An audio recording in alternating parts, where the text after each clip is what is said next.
कहते हैं अति भक्ति चोर का लक्षण। क्या भारतीय अग्नि 5 किसी साजिश की शिकार हो गई है? आखिर किसकी साजिश है जिसकी वजह से परीक्षण को रोकना पड़ा? अमेरिका की, रूस की या फिर किसी और की? क्या G-SAT-1 की तरह अग्नि 5 को शिकार होना पड़ा है अंतर्राष्ट्रीय साजिश का? तो वहीं दूसरी तरफ चीन ने अब परमाणु युद्ध को लेकर दी बड़ी धमकी। इसके अलावा बहुत कुछ, आइए जानते हैं इन खबरों को विस्तार से। हाल फिलहाल में ऑकस का गठन किया बाइडेन ने, वो भी क्वाड के रहते। खैर, ऑकस के बनते ही ये बताया गया कि परमाणु पनडुब्बी को लेकर एक बड़ी डील होगी और ये डील ऑस्ट्रेलिया के साथ होगी, अमेरिका की। इस डील से जहां चीन अपने आप को असुरक्षित महसूस करने लगा, तो वहीं चीन ने एक बड़ा बयान भी दिया। आपको बता दें, चीन के नियमों के अनुसार चीन पहले परमाणु बम का इस्तेमाल नहीं करेगा। चीन ने 1968 में एक नीति अपनाई थी जिसके मुताबिक चीन परमाणु हथियारों का इस्तेमाल सिर्फ जवाबी कार्रवाई के लिए करेगा। आपको बता दें, चीन के पास 250 से 300 मिसाइलें हैं। हिंद प्रशांत क्षेत्र को लेकर चीन अब सीधे चुनौती देना चाहता है। चीन दरअसल घबरा चुका है और चीन की घबराहट का ये आलम है कि उसने परमाणु युद्ध की धमकी भी दे दी है। चीन के वरिष्ठ राजनयिक ने अब ये कहा है कि चीन अपने नियम में बदलाव करेगा। चीन की जो नो फर्स्ट यूज की नीति है, अब उसे वो छोड़ देगा। जिस तरीके से चीन के खिलाफ नए सैन्य गठबंधन बन रहे हैं, उसे देखते हुए अब नो फर्स्ट यूज की नीति खत्म हो जानी चाहिए। अब चीन को ये देखना चाहिए कि ऑकस जो बना है, ये ऑकस कहीं पहले हमला न कर दे। अगर ऑकस पहले हमला करता है तो इसका मतलब है कि चीन को अपनी नीति में बदलाव लाकर उनसे पहले हमला कर देना चाहिए। खैर, ऐसा ही कुछ क्वाड की मीटिंग को लेकर भी चीन ने बयान दिया, जिसमें चीन ने ये कहा कि इस गठबंधन को कोई मदद नहीं मिलेगी और कोई मान्यता नहीं देगा। ये गठबंधन यूं ही कागजों में रह जाएगा। हालांकि क्वाड का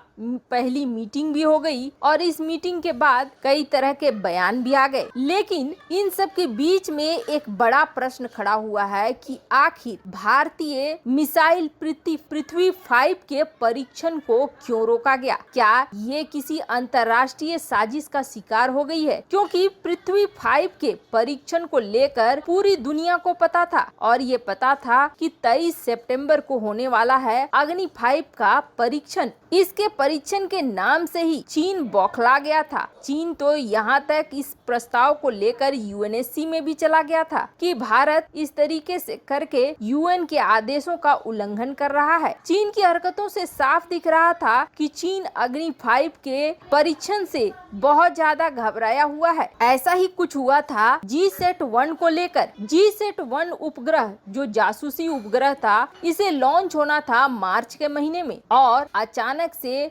सारी तैयारियां होने के बाद G-SAT-1 लॉन्च नहीं हो पाया। जब ये नहीं लॉन्च हो पाया तो इसके अनगिनत कारण बताए गए, लेकिन मार्च से 2 महीने बाद मई में ही घुसपैठ हो गई चीनी सेना की। अब अगर ये G-SAT-1 पहले से तैनात रहता तो हमें जानकारी मिल चुकी होती कि चीनी सेना इस दिशा में बढ़ रही है, पर G-SAT-1 को लॉन्च करने में आई कोई समस्या और ये लॉन्च नहीं हो पाया। थोड़ा इतिहास पलट कर देखते हैं। सबसे पहले स्पेस टेक्नोलॉजी के लिए क्रायोजेनिक इंजन की जरूरत थी ताकि भारत अपने भारी भरकम रॉकेट्स को लॉन्च कर सके। उस वक्त बाइडेन और अमेरिका ही ऐसा था जिसने रूस को रोकने की कोशिश की थी भारत को टेक्नोलॉजी देने से और काफी हद तक स्पेस टेक्नोलॉजी में भारत को टेक्नोलॉजी बहुत सालों तक नहीं मिली। 20 साल पीछे चला गया था भारत स्पेस टेक्नोलॉजी के मामले में। वो कोई और नहीं था, अमेरिका था जिसने भारत को धकेला। अब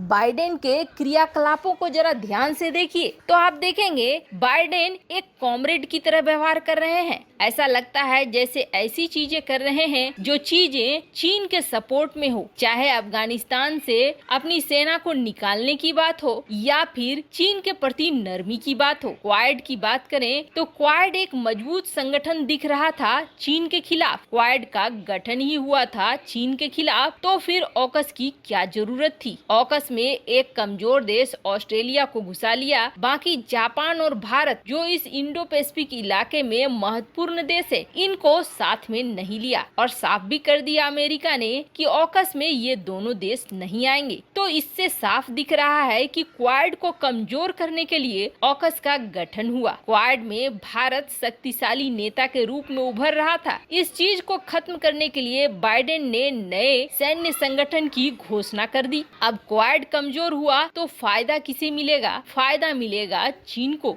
पावर के मामले में अमेरिका किसी और देश को बढ़ने नहीं देना चाहता है। अब जहां तक अग्नि 5 की बात करें तो अग्नि 5 से आखिर चीन इतना क्यों बिलबिलाया है और अमेरिका क्यों बिलबिला सकता है? तो आपको बता दें, पहली बात तो ये कि अग्नि 5 एक अंतर महाद्वीपीय बैलिस्टिक मिसाइल है, यानी एक महाद्वीप से दूसरे महाद्वीप में हमला किया जा सकता है। इसकी रेंज है 5000 से 8000 किलोमीटर, लेकिन इसकी रेंज विवाद में है। कई मीडिया संस्थान ये मानते हैं कि भारत सरकार इसकी रेंज का सही खुलासा नहीं कर रही है, क्योंकि कई देशों को डर है कि इस मिसाइल की जद में उनका पूरा का पूरा क्षेत्रफल आ जाएगा। यूरोप, अमेरिका के देश भी आ सकते हैं, लेकिन चीन को इतना जरूर पता है कि चीन पूरी तरीके से इस मिसाइल के रेंज में आ जाएगा। यही वजह है कि जैसे ही अग्नि 5 के परीक्षण की बात चली, वैसे ही चीन नाराज हो गया और ये नाराज चीन सीधे यूएनएससी तक पहुंच गया। यूएनएससी में ये कहने लगा कि भारत अब यहाँ पर हथियारों का रेस पैदा कर रहा है। 50,000 केजी का ये मिसाइल बहुत ही घातक होने वाला है, 24 गुना ज्यादा आवाज से जिसकी रफ्तार है, यानी 1 सेकेंड में 8.16 किलोमीटर की दूरी ये मिसाइल तय करेगी। 29,401 किलोमीटर प्रति घंटे की रफ्तार से दुश्मन पर हमला करती है और इसमें ring laser, gyroscope, navigation system,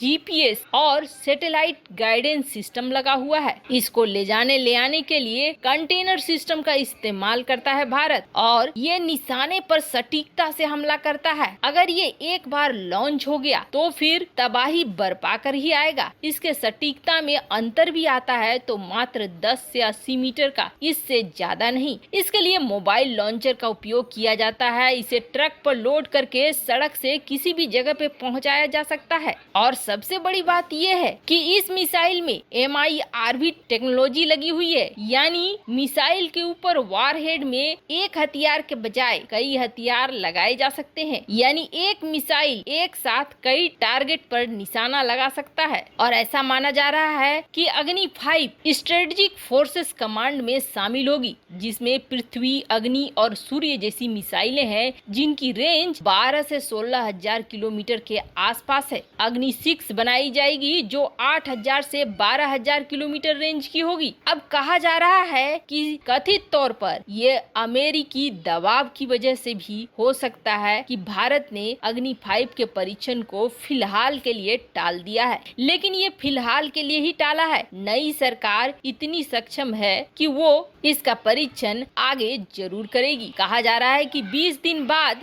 इस मिसाइल के परीक्षण के लिए नई तारीखें सरकार निकाल रही है। वैसे आपको क्या लगता है, क्या भारत अग्नि 5 के परीक्षण को पूरा करेगा? कमेंट कर अपनी राय जरूर बताएं। जल्द मिलते हैं अगले वीडियो में नई खबर के साथ।